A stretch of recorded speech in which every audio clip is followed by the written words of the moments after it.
പിതാവിൻ്റെയും പുത്രൻ്റെയും പരിശുദ്ധാത്മാവിൻ്റെയും നാമത്തിൽ ആമേൻ. ജൂലൈ 12 ശനിയാഴ്ച.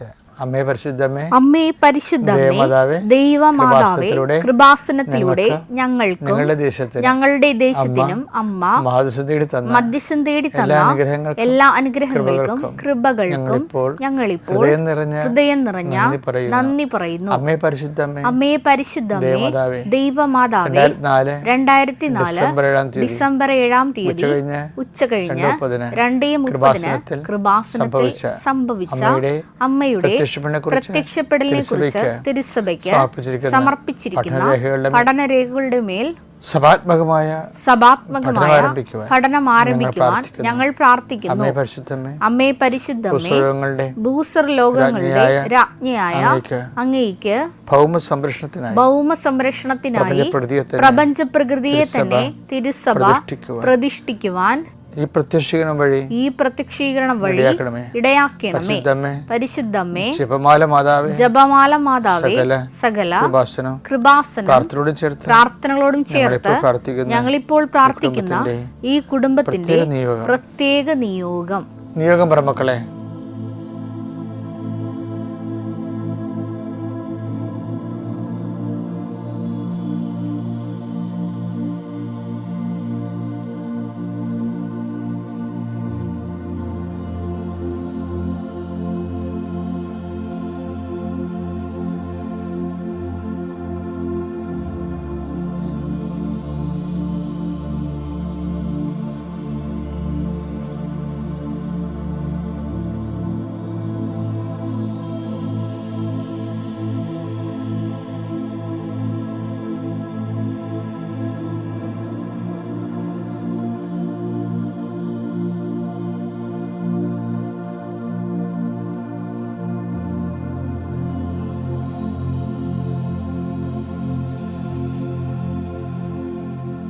അമ്മയുടെ പ്രത്യക്ഷീകരണത്തിന്റെ ഈ അനുഗ്രഹവേളയിൽ ഞങ്ങൾക്ക് സാധിച്ചു തരുവാൻ കനിയണമേ.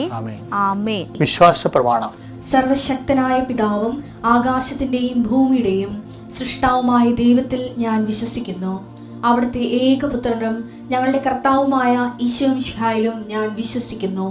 ഈ പുത്രൻ പരിശുദ്ധാത്മാവിനാൽ ഗർഭസ്ഥനായി കന്യകാമറിയത്തിൽ നിന്ന് പിറന്ന് പൊന്തിയോസ് പീലാത്തോസിന്റെ കാലത്ത് പീഡകൾ സഹിച്ച് കുരിശിൽ തറയ്ക്കപ്പെട്ട് മരിച്ച് അടക്കപ്പെട്ട് പാതാളങ്ങളിൽ ഇറങ്ങി മരിച്ചവരുടെ ഇടയിൽ നിന്ന് 3-ാം നാൾ ഉയർത്ത് സ്വർഗത്തിലേക്ക് എഴുന്നള്ളി സർവശക്തിയുള്ള പിതാവായ ദൈവത്തിന്റെ വലതുഭാഗത്തിരിക്കുന്നു. അവിടെ നിന്ന് ജീവിക്കുന്നവരെയും മരിച്ചവരെയും വിധിക്കുവാൻ വരുമെന്നും ഞാൻ വിശ്വസിക്കുന്നു. പരിശുദ്ധാത്മാവിലും ഞാൻ വിശ്വസിക്കുന്നു. വിശുദ്ധ കത്തോലിക്കാ സഭയിലും പുണ്യവാന്മാരുടെ ഐക്യത്തിലും പാപങ്ങളുടെ മോചനത്തിലും ശരീരത്തിന്റെ ഉയർപ്പിലും നിത്യമായ ജീവിതത്തിലും ഞാൻ വിശ്വസിക്കുന്നു. ആമേൻ. സ്വർഗ്ഗസ്ഥനായ ഞങ്ങളുടെ പിതാവേ, അങ്ങയുടെ നാമം പൂജിതമാകണമേ. അങ്ങയുടെ രാജ്യം വരണമേ. അങ്ങയുടെ തിരുമനസ് സ്വർഗത്തിലെ പോലെ ഭൂമിയിലും ആകണമേ. അന്നു വേണ്ടുന്ന ആഹാരം ഇന്ന് ഞങ്ങൾക്ക് തരണമേ. ഞങ്ങളോട് തെറ്റ് ചെയ്യുന്നവരോട് ഞങ്ങൾ ക്ഷമിക്കുന്നത് പോലെ ഞങ്ങളുടെ തെറ്റുകൾ ഞങ്ങളോടും ക്ഷമിക്കണമേ. ഞങ്ങളെ പ്രലോഭനത്തിൽ ഉൾപ്പെടുത്തരുതേ, തിന്മയിൽ ഞങ്ങൾ രക്ഷിക്കണമേ. ആമേൻ. നന്മ നിറഞ്ഞ മറിയമേ, സ്വസ്തി. കർത്താവ് അങ്ങയുടെ കൂടെ സ്ത്രീകളിൽ അങ്ങ് അനുഗ്രഹിക്കപ്പെട്ടവളാകുന്നു. അങ്ങയുടെ ഉദരത്തിൻ ഫലമായി ഈശോ അനുഗ്രഹിക്കപ്പെട്ടവനാകുന്നു. പരിശുദ്ധ മറിയമേ, തമ്പുരാന്റെ അമ്മേ, പാപികളായ ഞങ്ങൾക്ക് വേണ്ടി ഇപ്പോഴും ഞങ്ങളുടെ മരണസമയത്തും തമ്പുരാനോട് അപേക്ഷിക്കണമേ. ആമേൻ. എൻ്റെ കർത്താവേ, നിന്റെ ഉന്നതമായ നാമത്തിന് സ്തോത്രം ചെയ്യുന്നു. അപ്പം മാതാവേ, അമ്മയുടെ ദിവസമാണിന്ന്. ഉടമ്പടിയെടുത്ത് എല്ലാ മക്കളെയും നീ ആസ്വദിക്കണം. ഇന്ന് ശനിയാഴ്ച ഡേറ്റ് ഇട്ടിട്ടുള്ളവരുണ്ട്, അത് നടക്കണം അമ്മേ. ഇന്ന് ശനിയാഴ്ച ചില വ്യക്തികളെ പോയി കാണാൻ വേണ്ടി തീരുമാനിച്ചവരുണ്ട്, അത് ഗുണകരമായിട്ട് മാറണം അമ്മേ, അല്ലെങ്കിൽ അത് നടക്കരുത്. ശനിയാഴ്ച ചെയ്തു തീർക്കേണ്ട ജോലികൾ, പ്രമാണം നടത്തുന്നവരുണ്ട്, വസ്തു കൈമാറുന്നവരുണ്ട്, ഭാഗോടമ്പടി നടത്തുന്നവരുണ്ട്, കല്യാണം ആലോചിക്കുന്നവരുണ്ട്, മക്കൾക്ക് ജീവിത പങ്കാളികളെ തിരക്കി പോകുന്നവരുണ്ട്. കർത്താവേ, എല്ലാ യാത്രകളും നീ ശുഭമാക്കണമെന്ന് പ്രാർത്ഥിക്കുന്നു. ഈശോയെ, വസ്തു നടത്തിയെടുക്കാൻ പോകുന്നവരുണ്ട്, ജപ്തി വന്ന വസ്തുവിന് പരിഹാരം കാണാൻ വേണ്ടി പരിശ്രമിക്കുന്നവരുണ്ട്. അവരുടെ ആ പരിശ്രമങ്ങളെ അന്ന് വിജയിപ്പിക്കണമെന്ന് പ്രാർത്ഥിക്കുന്നു. ഇതിനിടയിൽ കർത്താവെ, കാലവർഷത്തിൻ്റെ കെടുതികൾ അനുഭവിക്കുന്ന കുടുംബങ്ങളുണ്ട്. അടുത്ത കൊല്ലമെങ്കിലും സമാധാനത്തിലെ വർഷം പിഴക്കാൻ പറ്റണേ കർത്താവേ എന്ന് പറഞ്ഞ് പ്രാർത്ഥിക്കുന്നവരുണ്ട്. അവരുടെ കണ്ണുനീര് ഏറ്റെടുക്കണമെന്ന് പ്രാർത്ഥിക്കുന്നു. കുടുംബത്തിൻ്റെ ഞെരുക്കങ്ങൾ കാണുമ്പോൾ മക്കളോട് മാതാപിതാക്കന്മാർ പറയും, നാളെ ശരിയായ മക്കളെ, കർത്താവ് നമ്മളെ കടാക്ഷിക്കും. അപ്പോൾ മക്കൾ പറയും, ഓ കർത്താവ് ഇത്രയും നാളായിട്ട് പ്രാർത്ഥിക്കാത്തവർക്ക് എല്ലാം അനുഗ്രഹിക്കുന്നുണ്ടല്ലോ, നമ്മൾ അനുഗ്രഹിക്കാത്തത് എന്താണെന്ന് ചോദിക്കുമ്പോൾ മാതാപിതാക്കന്മാർ നെടുവേർപ്പിടും.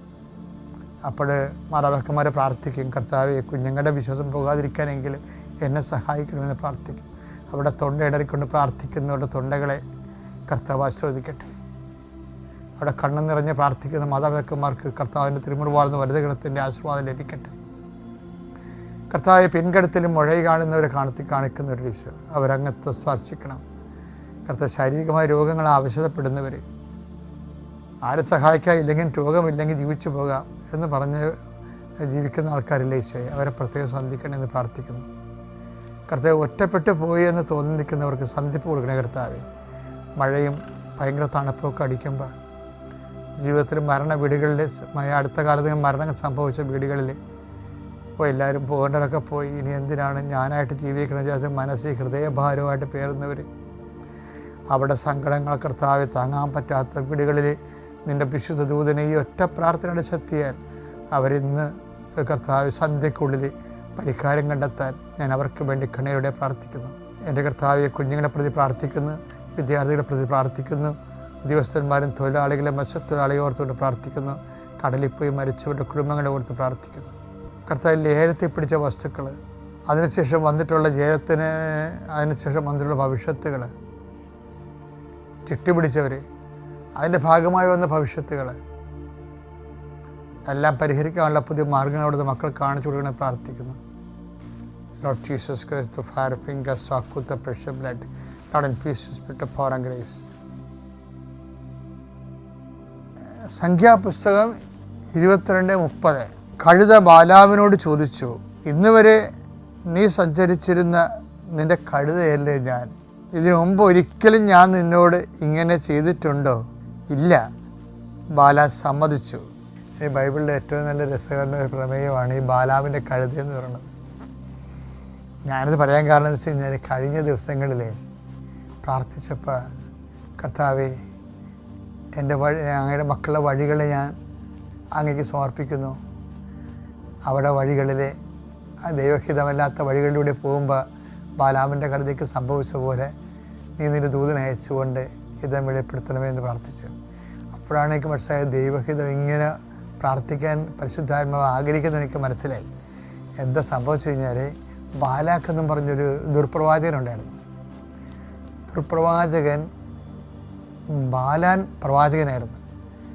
അപ്പോൾ ബാലാനെ വിളിച്ചിട്ട് ഇസ്രയേലിനെ ചൂണ്ടിയിട്ട് അതിനെതിരെ ശകുനം പറയാൻ പറയും, അതിനെ ശപിക്കാൻ പറയും. അപ്പോൾ ആ വഴി ശപിക്കാൻ വേണ്ടി പോകുന്ന വഴിയാണ്.